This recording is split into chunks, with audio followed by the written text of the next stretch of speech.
DC Dark Legion got a pretty substantial update this week while I was away for a work conference, and I'm literally filming this video as I'm getting home from the conference. So I just want to go through and talk about some of the most substantial changes to the game. We got some game mode changes, but the big thing is some of the characters for Arkham's Most Wanted were, in a lot of ways, completely revamped. So we're going to jump straight into that. There were a few improvements that I'm a big fan of. So in Metropolis Maneuvers, we got a skip battle scene button that's now permanently available once it's unlocked. Before, you were having to do like 5 to 10 battles every time you started Metropolis Maneuvers in order to even get access to that button.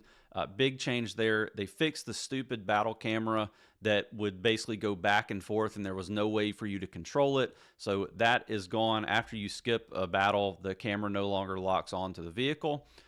League disbandment rules, there's some changes there that we won't cover here. We've got improvements to Battle for Gotham, so they increased the number of Gotham armories to 6 from 4.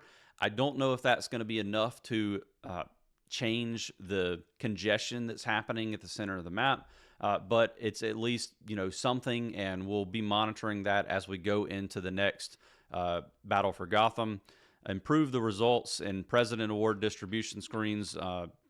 We'll maybe talk about that in another video, but that seems pretty irrelevant. Improve some other screens, battle reporting, and that sort of things. Crisis response.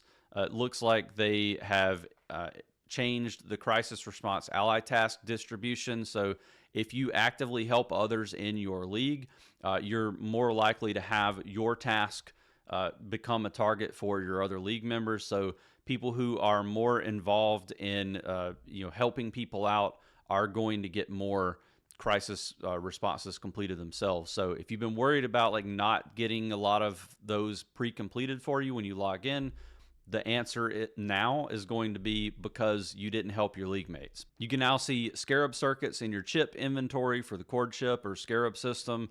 I think that's good. We need a little bit more information in that screen. We need them to build out the cord chip system a little bit more. I've talked in past videos about how we need, like, the transmute system needs a complete revamp. And so if we're not going to get that, at least maybe they'll spend a little bit more time on the cord chip system.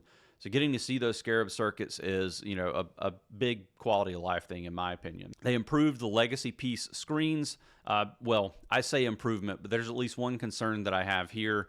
The champion preview screens will now show the legacy pieces with the max star effects by default, but you can also see the next star stat bonus and the next level skill effect.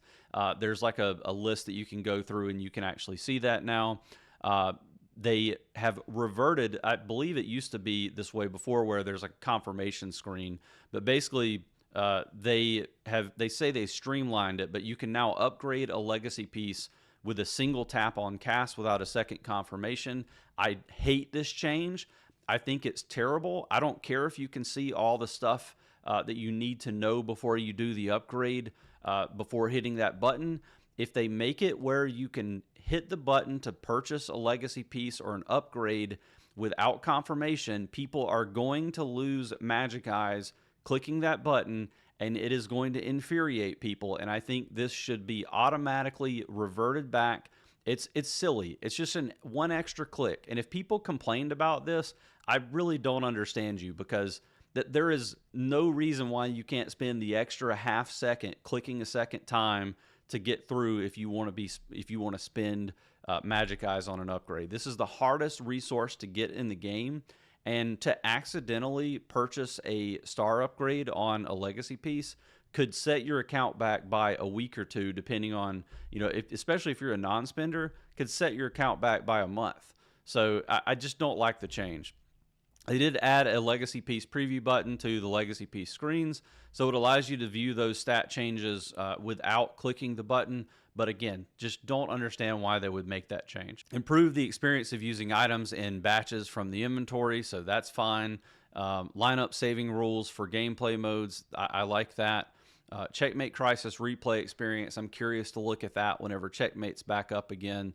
But nobody ever does checkmate except for your league leader and like 2 officers. So It's kind of a mode. I did a video about Checkmate Crisis if you want to take a look at it. It's in one of my playlists if you care to see that. All right, now we are at the main portion, or the main reason why I'm making this video, and that is some changes to the Arkham's Most Wanted champions. Now, in some prior videos, we talked about the FunPlus plans to basically shift the meta around. They're trying to make some changes so that a lot of these teams are worth playing. A lot of champions are basically just getting left on the back burner. We've got them at the very bottom of the tier list for a reason, because they aren't worth playing.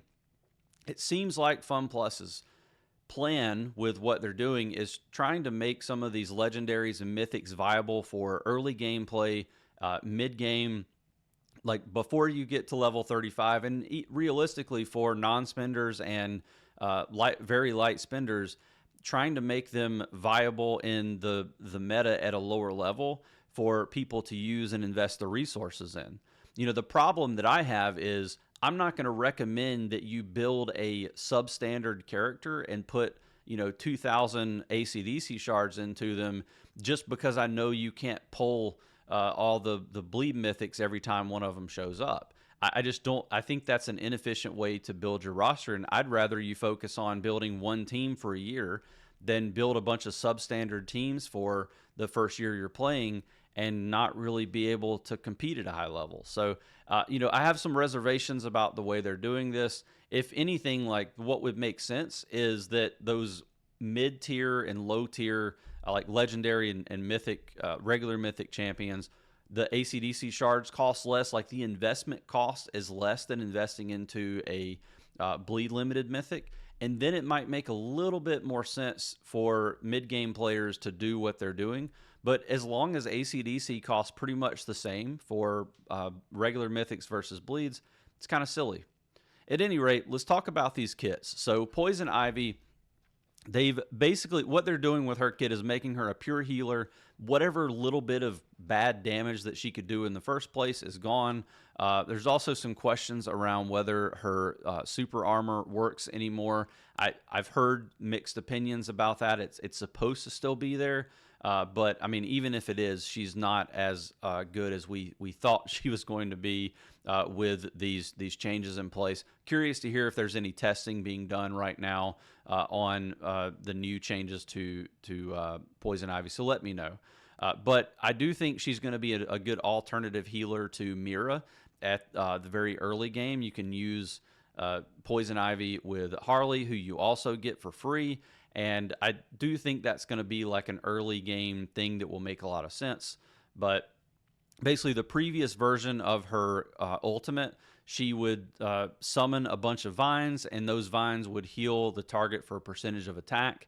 Each vine would increase the healing effect as well, and those vines would be immune to debuffs, and they gain super armor, as I mentioned. So the updated version, Poison Ivy summons an untargetable Blooming Ivy for 10 seconds. So one summon, that Blooming Ivy, every 2 seconds, it will heal all allies by a percentage of her attack.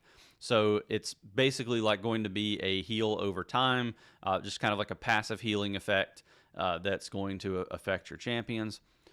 Poison Embrace, the previous version, she would summon a Thorny Ivy, so it was going to do damage, inherited a percentage of max HP and some of her other attributes. Every second, it would deal physical damage equal to a percentage of her attack, and it would also have a chance to inflict Ivy Thorn, which deals physical damage as well, and that could stack.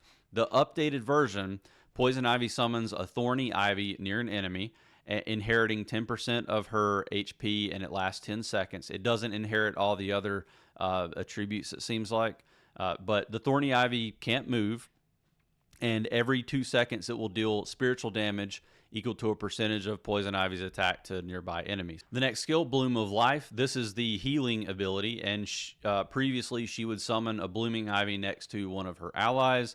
It would inherit 10% max HP and 100% of other attributes. Every 2 seconds, it would heal allies around it and inflict a stack of Ivy Bloom, which will additionally heal based on the summoner's attack speed or attack per second. And that would stack up to 3 times as well.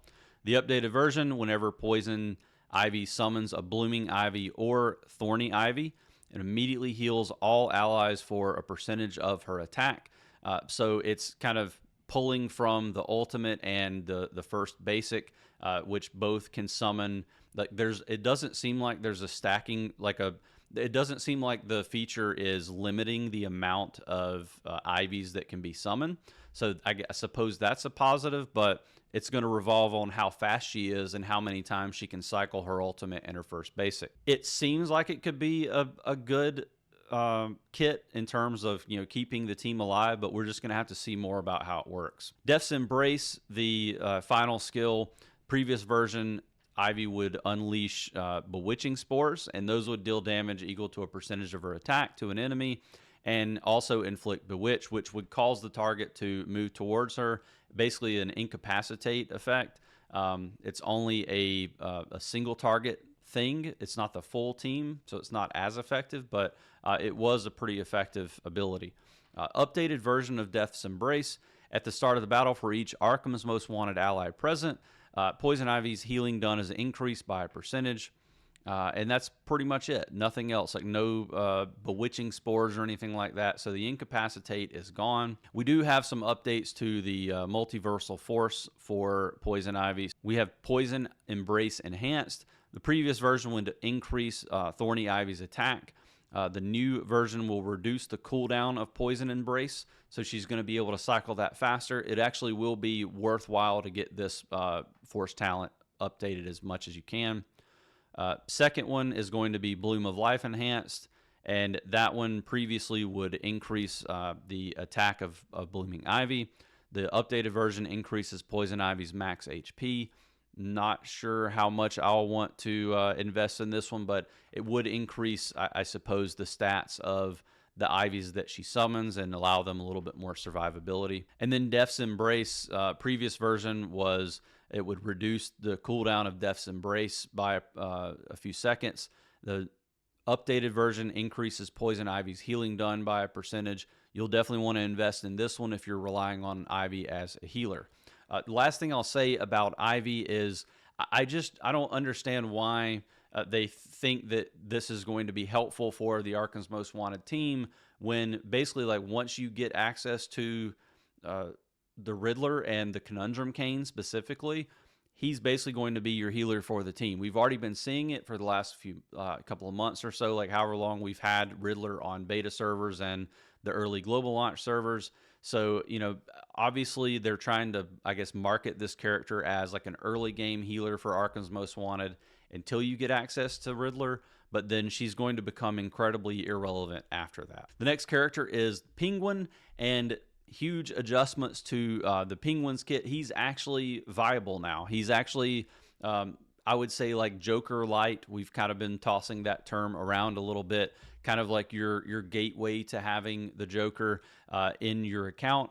But I think, like, why would you invest in a character that's not quite as good as the best one in that class if you can just save up and go after the best one? So, like with Joker, you're going to have a month to save anvils if you want to go after Arkham's Most Wanted, where you can just push for Joker, and then there's no reason for you to be building Penguin at all, because you're probably going to be running, like, Joker's going to be your main win condition. So either way, I am happy that they upgraded Penguin's kit, because people who do invest in him will get something out of it. But essentially, the way the kit works, and just in the interest of time, I'm going to skip going through all of the changes here. But essentially, like, the way the kit worked before was that Penguin would summon a bunch of penguins, and they would, explode and do damage to the enemy, spiritual damage to the enemy. But that was pretty much it, and it was a very low value thing to do. The updated version is going to summon those Penguin Commandos, and they're going to deal spiritual damage, slightly less than before, but there's a 50% base chance to inflict a stack of burning each time they do damage. And that's key, because burning is going to deal spiritual damage equal to a percentage of Penguin's attack per second, and it can stack up to 100 times.